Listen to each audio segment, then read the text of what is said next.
राम पुजारी और अंबेडकर पुजारी के पार्ट 7 में आप सभी लोगों का स्वागत करते हैं नरेंद्र कहानीकार। आज आप लोग पार्ट 7 की कहानी को सुनेंगे कि राम पुजारी और अंबेडकर पुजारी में क्या बहस होती है। राम पुजारी इधर नहा धो करके और अंबेडकर पुजारी भी नहा धोकर रेडी हो जाते हैं दोनों अपने पूजनीय स्थल पे जाने के लिए। राम पुजारी अपने घर से निकलता है और चल देता है मंदिर के लिए पूजा करने के लिए, और अंबेडकर पुजारी वो भी चल देता है मंदिर अपने अंबेडकर साहब की पूजा करने के लिए। दोनों चलते हैं और उसी चौराहे पर दोनों की फिर से आमने सामने मुलाकात हो जाती है। अंबेडकर पुजारी राम पुजारी को देखता है, राम पुजारी अंबेडकर पुजारी को देखता है। दोनों में गुस्से की भावना देखने को मिलती। राम पुजारी कहने लगे, तू आप मुझे फिर से मिल गया। तुम्हारे अंबेडकर ने क्या किया? तो अंबेडकर साहब का पुजारी शांति से खड़ा हुआ और उस राम पुजारी की बातों को सुनने। राम पुजारी कहने लग गया कि मेरे हिंदू धर्म के परमात्माओं ने इस सृष्टि को रचाया, संसार को वही चलाते, उनकी मर्जी के बिना पत्ता नहीं हिलता। अंबेडकर पुजारी हंसने लगे। अंबेडकर पुजारी हंसने लग गया तो राम पुजारी कहने लग गया, आप हंस क्यों रहे? कहने लग गए, चलो एक मैं तुम्हें कहानी सुनाता हूं, उस कहानी में तुम जानोगे उसने कौन इस संसार को चलाता है और किसने यहाँ पे क्या बनाया। कौन इस संसार को चलाता है और किसने यहाँ पे क्या बनाया है। धरती, आकाश, चांद, तारे, सूरज, पृथ्वी और जीव जंतु और मनुष्य और इंसान की जिंदगी को कौन चलाता है। अंबेडकर पुजारी बताता है कि ये आज हम सभी कुछ तुम्हें बताएंगे। बताने से पहले आपको हमारे चैनल को सब्सक्राइब कर लेना है और बेल आइकन घंटी को ऑन कर देना है और नरेंद्र कहानीकार की कहानियों को सुनते रहना है। अंबेडकर पुजारी कहने लग गया, एक जगह की बात थी। काफी सारे पूर्वज बुजुर्ग इंसान वहां पे इकट्ठा थे। काफी सारे बुजुर्ग इंसान वहां पे इकट्ठा थे और बुजुर्ग इंसान वो धर्मों से अलग अलग बिलोंग करते थे।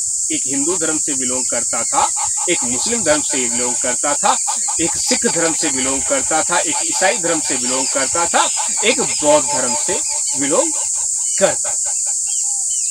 5 धर्मों के वहां पे बुजुर्ग और वहां पे जनसंख्या बैठी हुई थी। वहां पे यही प्रश्न उखड़ा कि संसार को चलाता कौन है? संसार को चलाता कौन है? अब जितने भी हिंदू धर्म के पूर्वज थे, बुजुर्ग यानी थे, वो अपने धर्मों में बढ़ गए, इंसान यानी अपने धर्मों में बढ़ गए और कहने लग गए कि मेरा भगवान इस संसार को चलाता। मुस्लिम धर्म के इंसान और पूर्वज सभी वो बुजुर्ग अपने धर्म में अलग बढ़ गए, बोले मेरा अल्लाह इस संसार को चलाता, उसी ने सब कुछ बनाया है। सिख धर्म के इंसान वो पूर्वज अलग बट गए। उन्होंने कहा मेरे वाहिगुरु इस संसार को चलाते, मेरे वाहिगुरु इस संसार को चलाते हैं और वही इस सृष्टि का निर्माण किए। ईसाई धर्म के पूर्वज अलग बट गए। ईसाई धर्म के पूर्वज अलग बट गए। उन्होंने कहा मेरे ईसा मसीह जी इस संसार को चलाते हैं और उन्हीं ने इस सृष्टि का निर्माण किया। अब बौद्ध धर्म का इंसान ये सब कुछ देख करके काफी ज्यादा आश्चर्य कि इंसान सभी है, भावनाएं और परमात्मा सभी के अलग है। प्रश्न एक है, व्याख्या अलग है। हिंदू धर्म के इंसान कह रहे थे कि ये संसार हमारे भगवान चलाते हैं, मुस्लिम धर्म के इंसान कह रहे थे इस संसार को हमारे अल्लाह चलाते हैं, सिख धर्म के इंसान कह रहे थे इस संसार को हमारे वाहिगुरु चलाते हैं, ईसाई धर्म के इंसान कह रहे थे इस संसार को हमारे ईसा मसीह जी चलाते हैं। बौद्ध धर्म का इंसान बोला आप लोग झगड़ा ना करें, आप लोग झगड़ा ना करें, कृपया हम बताते हैं कि इस संसार को कौन चलाता है। जिनके लिए आप झगड़ते हैं, जातियों में धर्मों में जिनके लिए आप झगड़ते हैं, उन्होंने इस संसार के किसी भी चीज का निर्माण नहीं किया। फिर बोला किसने किया? तुम बौद्ध धर्म से बिलोंग करते हो, बहुत ज्ञानिस्ट हो और पढ़े लिखे भी इंसान हो, तुम ही बताओ अच्छा किसने किया? तो अम्बेडकरवादी इंसान बौद्ध धर्म से भी तो बिलोंग करता था, वो कहने लग गया कि साहब आप सभी लोग इस बात को जानते हैं कि लोग भारत देश के अंदर जातियों में विभाजित और धर्मों में विभाजित अपने पूर्वजों को सृष्टि का निर्माण का दर्जा देते हैं, सृष्टि के निर्माण का दर्जा देते हैं और कहते हैं कि हमारे ही परमात्मा इस सृष्टि को चलाते हैं, उन्हीं के अनुसार ये प्रकृति चलती है।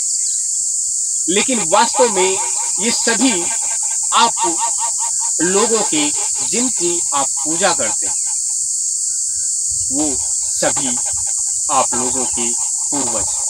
वैसे तो मैं भी कह सकता हूं कि मेरे गौतम बुद्ध ने इस सृष्टि का निर्माण किया, लेकिन नहीं, जो सत्य है वो सत्य है, जो सत्य है वो सत्य है। यदि ये आपके पूर्वज नहीं होते, यदि आपके पूर्वज नहीं होते तो ये अलग अलग नहीं होते, सभी एक होते। जिस प्रकार से एक धरती है, एक सूरज है, एक चांद है, एक ही आकाश, एक ही हवा है, एक ही पानी है, एक ही अग्नि है। इंसान के वास्तव में परमात्मा तो ये है जिनसे इंसान का शरीर जीवित रहता है। वो अम्बेडकर साहब का पुजारी कहने लगे इंसान के परमात्मा ये है जो इंसान के शरीर को जीवित रखते हैं। परमात्मा आपका किसी भी जाति या धर्म से बिलोंग करते हो तो उसका फैसला कहाँ जाता है? मंदिर में चोरी हो जाए या मंदिर का झगड़ा हो या चर्च का झगड़ा हो, गुरुद्वारे का झगड़ा हो या मस्जिद का झगड़ा हो, किसी भी चीज का झगड़ा हो या चाहे तुम्हारे पूर्वज का झगड़ा हो, कहाँ जाता है? अंबेडकर साहब की अदालत में जाता है, वहां पे फैसला होता है। चोरी हो जाती तो कंप्लेंट कहाँ लिखाते हो? अंबेडकर साहब की अदालत में जाते हो। तो सत्य क्या है? सत्य क्या है? यानी वो आपकी पूर्वज है। नहीं तो मैं भी कह सकता था कि मेरे गौतम बुद्ध भगवान ने यहाँ सृष्टि का निर्माण किया है और वहीं चलाते हैं, वहीं इस ब्रह्मांड को चलाते हैं और सृष्टि को चलाते हैं। लेकिन आप लोग अपने जो वास्तव में आपकी जिंदगी को जीवित रखते हैं, यानी हम और तुम्हारे शरीर को जो जीवित रखते हैं, जैसे सभी पूर्वजों से वो कहने लग गया, बौद्ध धर्म का इंसान कहने लग गया कि आप सभी धर्मों के लोग मुझे बताएंगे, पूर्वज लोग आप सभी लोग मुझे बताएंगे कि ये सभी लोग, आप सभी लोग, ये धरती नहीं होगी तो आप सभी लोग रहेंगे कहाँ? आपके परमात्मा कहाँ रहे? कौन पूछता है? कमेंट करके बोलो, कौन पूछता है? बिना धरती के जीवन असंभव। तो सभी पूर्वज कहने लग गए बात तो आपकी राइट है, बात आपकी राइट है। लेकिन वो कहने लग गया यदि आकाश नहीं होगा तो बारिश कैसे होगा? सूरज नहीं होगा तो दिन कैसे होगा? चांद नहीं होगा तो रात कैसे होगा? हवा नहीं होगा तो इंसान सांस कैसे लेगा? पानी नहीं होगा शरीर जीवित कैसे रहेगा आप सभी लोगों का? अग्नि नहीं होगी तो आप पका के खाओगे क्या? क्या शरीर जीवित रह सकता है आप लोगों का? तो वो अंबेडकर साहब का पुजारी इतना बताता है उस राम पुजारी को। राम पुजारी चुपचाप खामोश होकर के कहता है, साहब आप बड़े। चलिए हम फिर से आपको मिलते हैं पार्ट 8 में। तब तक के लिए आप अपना रखेंगे ध्यान, अपने परिवारजनों का रखेंगे ध्यान। नरेंद्र कहानीकार आपको फिर से मिलेंगे अपने पार्ट 8 के साथ ही। तब तक के लिए प्यारे मित्रों, आप सभी लोगों को नरेंद्र कहानीकार का नमस्कार।